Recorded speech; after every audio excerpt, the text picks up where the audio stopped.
due to the versatility of walking robot being added at traverses off-road terrain such as search and rescue mission and alien environment exploration is our main motivation to develop this project. Let's show the result.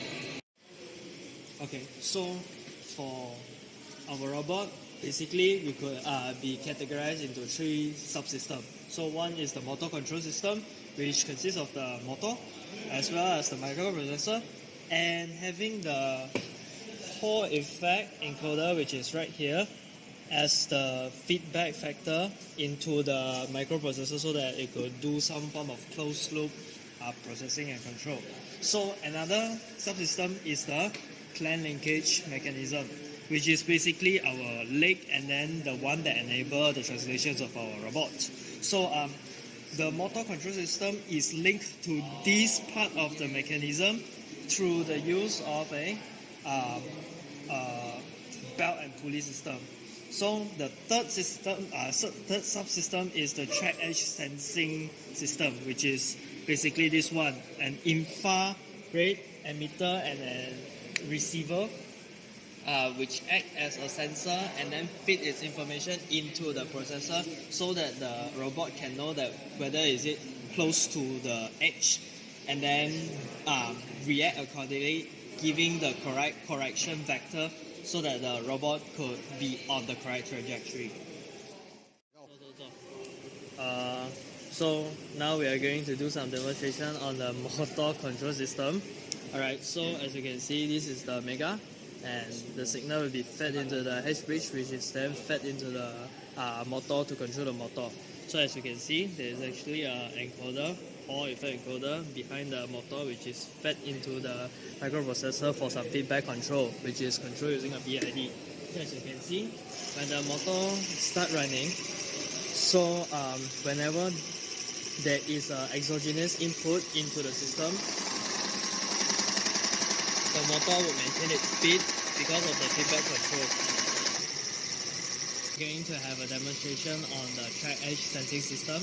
So as you can see, here is our sensor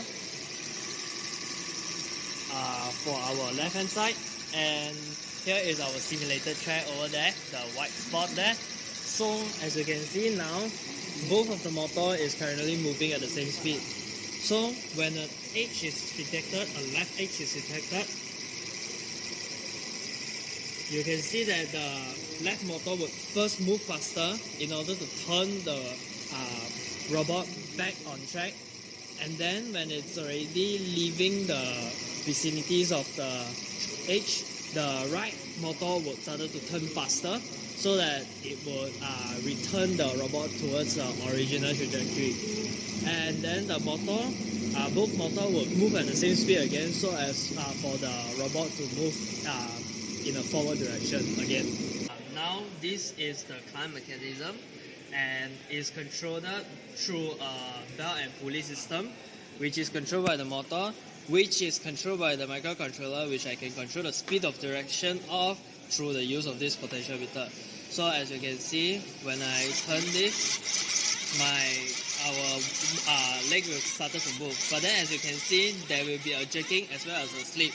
So for this, it might be, we reason that it might be because of the wrong uses of the material that is being used to make the belt. So yeah. So after we researched a little, we came to realize that by adding the rubber band, which will increase the elastic content, could reduce the slippage problem, as well as the 10:1 gear ratio motor that we used before could have not been able to provide enough torque in order to power our leg. So as now you can see that this DC motor is actually a 150:1 gear ratio. So as you can see, the motor now could have powered the leg, but it's still shaking.